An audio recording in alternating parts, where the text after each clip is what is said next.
Just when I thought I was out, they pulled me back in. Here she goes. Great ass! And you got your head all the way up it. Say hello to my little friend.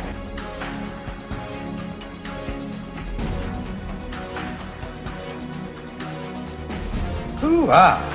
Oh, yeah. I'm the hand of Mona Lisa's skirt. I'm a surprise, Kevin. They don't see me coming.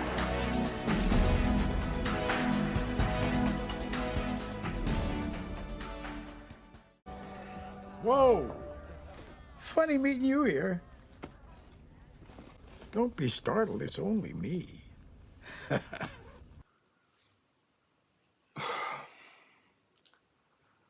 Oh god, it has finally come down to this travesty. Welcome all to yet another installment of the Al Pacino retrospective review series. I'm your host Jeff One Bronson. As always, this is episode 15 of the third season, and sadly today we'll be discussing the infamous 2011 comedy Jack and Jill, starring Adam Sandler as Jack and Jill. Lord give me strength. Also starring Katie Holmes and Al Pacino as an exaggerated version of himself, as well as some other weird and bizarre cameos and other people in this film. The likes of Norm MacDonald, David Spade, Dana Carvey, Regis Philbin, Shaquile O'Neal, Jared Fogle, Billy Blanks, Johnny Depp and Bruce Jenner. Yeah, I'm saying Bruce Jenner because he was born Bruce. Anyway, man, this movie is terrible. Saddest thing of all is this was my very first Pacino film that I saw in the cinema, in theaters, in 2011. Which, 2011, I must have been, 12, 13-ish? I was already a big fan of Pacino, of course. When I was 11, I saw Scarface, that introduced me to him. So I was like, hey, Pacino in a comedy. I actually do like Adam Sandler. At least I did at that point. Because I grew up watching stuff like Anger Management as well. And also Click, which I like. Click with Adam Sandler and Christopher Walken. I was like, cool. Pacino is now among people like Nicholson and Walken and joining Sandler for one of these comedies. Well, this is one of the worst comedies, one of the worst movies ever. It's not the worst. I would watch this over Attack Force, in case anybody asks, the terrible Steven Seagal film, but not by much. Yeah, I saw this in cinema. I was all alone in the cinema. The fact that when I went in and I was the only person there, sitting in the room, watching the screen, that should have tipped me off. But again, I was 12, 13, so it cut me some slack. But I still watched it, and I was like, when I watched it in the cinema, actually, I guess the experience of being all alone kind of helped, because I was like, cool, the old cinema to myself. Hey, let's try this chair. Let's try here, more in the middle. I was kind of like, but the film itself, while I kind of thought it was okay, maybe at that point, rewatching the shit a few times over the years, sadly. This has been the most embarrassing watch of it for the review. Yeah, this film is not good. Al Pacino has admitted that he did this film because he was broke, and allegedly he got a $20 million payout for this film. I mean, fair play to him. If I got $20 million to be in a crappy Adam Sandler film, I would take it. But yeah, I mean, this is... Anyway. Let's just take a look at this turkey and see just how bad it is, shall we? The plot of the film goes as follows. Jack Sailstein, played by Adam Sandler, is a successful ad executive with a loving wife, Erin, played by Katie Holmes, and 2 kids. For all this, there's one event that Jack absolutely dreads: the annual Thanksgiving visit of his deranged, needy, passive-aggressive fraternal twin sister, Jill, also played by Adam Sandler, turning her brother's tranquil life on its head. When she arrives on this trip, she tells him that she has an open-ended ticket, and Jill decides to stay until the end of Hanukkah. Meanwhile, Jack's client wants him to get Al Pacino to appear in a Dunkin' Donuts commercial for their newest menu item, the Dunkachino. Things get bizarre when Pacino develops a crush on Jill, and Pacino makes a deal with Jack that he will do the donuts commercial if he gets a date with Jill. It's a very unfunny and stupid comedy with Adam Sandler at his most annoying as both Jack and especially Jill. I like Sandler in a select few films, but this definitely isn't one of them. He's terrible in this, especially his voice as Jill is just grating and gets on your nerves very quickly.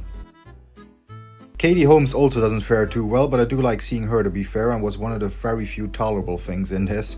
Nothing special to her character though, she's just a reasonable wife who urges Jack to make more of an effort to get along with his sister, and that's about it really.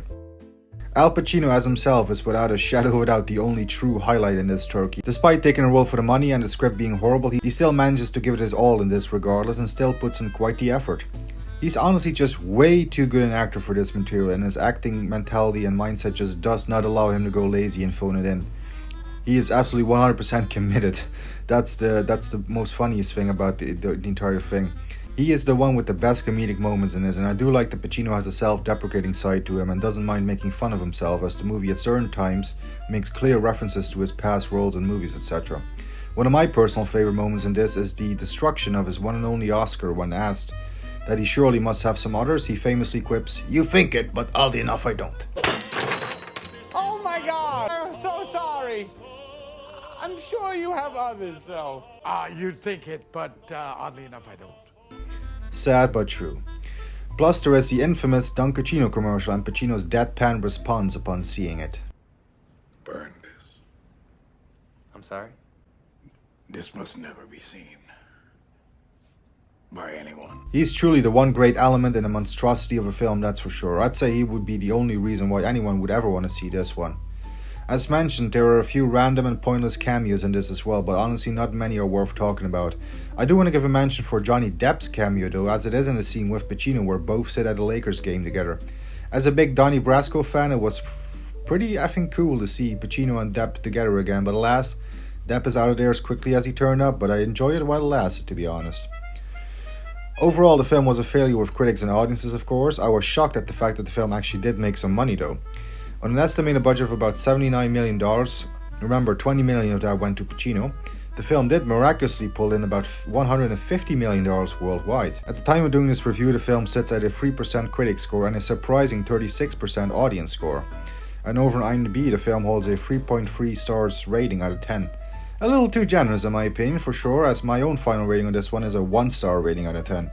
And believe me, that 1 star was just for Pacino, without whom this film would not even be worth mentioning, even as the butt of the joke. Only recommended for people curious enough to see if it truly is that bad, and believe me it is. And Pacino purists like me, I guess. And that's that. All copies. Destroy them. Has anybody seen this? Nobody has seen this. They have to be found and talked to. So there you guys have it. That was my review, or rant, for Jack and Jill from 2011. Yeah, this is definitely the lowest rated Al Pacino film that we have covered on the entire series so far. And I don't think we will ever reach this low again. You know, this lowest of lows again. That's hard to say, lowest of lows, but yeah. Adios, Blu-ray. For that crappy film. I don't want to hold that any second longer than I have to. Yeah, no, it's at 1 star, and that's just for Pacino. Pacino is the only shining light in this steaming, heaping pile of shit. The fact that Pacino is seemingly having fun, and so I mean, again, he got $20 million for it. I guess he had fun, you know, spending $20 million afterwards. But yeah, Pacino seemingly having fun is the only thing I can attach to in this film. And you know, the best joke is because of that Don Pacino commercial and Pacino's reaction afterwards, which should have been his reaction to watching the completed film. You know, burn this. This must never be seen by anyone. You know, that is the only bit. I mean, the Don Pacino bit is like kind of not really a great chuckle or a haha. That's kind of like, cool. He's doing, you know, say hello to my chocolate blend, Attica, hoo-ah. He's doing the movie lines in that song. But that's kind of, I like those references, I guess. But yeah, the best thing about that is the reaction that Pacino has afterwards, after seeing that in the editing room with Adam Sandler, with Jack. Yeah, Adam Sandler playing Jack and Jill. As Jack, he's annoying because he's constantly shouting like this. Yeah, it's pretty annoying. As Jill, this is how I spent her scenes. Sitting like this because that voice just got on my fucking nerves. So. Katie Holmes, again, just like in a previous film, The Son of No One, she's there. She has a little more to do in this one than The Son of No One, but yeah, she doesn't do much. All the cameos, yeah, you got fucking Bruce Jenner there, you got Shaquille O'Neal, you got, it's like Johnny Depp.